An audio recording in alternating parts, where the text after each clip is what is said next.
दोस्तों पता नहीं हमारे खेसारी भैया किसी का क्या बिगड़ है कि हमारी भोजपुरी इंडस्ट्री पीछे पड़ चुकी है खेसारी भैया के कि नहीं नहीं हम इनको हरा कर ही मानेंगे। तो चलिए दोस्तों वीडियो को स्टार्ट कर देते हैं। मन हो तो चैनल को भी सब्सक्राइब कर देना। दोस्तों हमारी काजल राघवानी जो कि खेसारी भैया की बहुत अच्छी फ्रेंड थी और एक समय में उनकी जोड़ी हिट थी, वो उनके दिल में पता नहीं क्या है भाई। मेरे दिल में तो ऐसा है कि मैं खेसारी भैया को कोई गलत बोलता है तो पता नहीं मेरा खेसारी भैया से क्या रिलेशन है कि मेरे को भाई बहुत दुख होता है। काजल राघवानी का मैंने वीडियो देखा, उसमें उन्होंने बताया, क्या बताया आप लोग खुद देखिए। ना चाहूंगी एज सीएम चिराग पासवान जी को, मतलब यार खेसारी भैया थोड़ा सा टिप्पणी क्या कर दिए राम मंदिर को लेकर, उनके पीछे तो पूरा भोजपुरी इंडस्ट्री का बोझा पड़ गया भाई।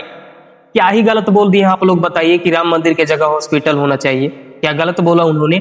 आप ही बताइए कि हॉस्पिटल ज्यादा जरूरी है या फिर मंदिर।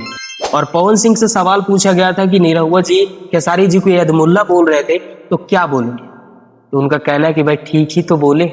मतलब क्या यार, भोजपुरी इंडस्ट्री के सारे कलाकार उनके विरोध में पता नहीं क्यों आ गए। बाकी दोस्तों आप लोग बताइए कि खेसारी भैया को लेकर और इनको लेकर आपके मन में क्या राय है, कमेंट्स में बताइए और चैनल को सब्सक्राइब कर दीजिए। लव यू दोस्त।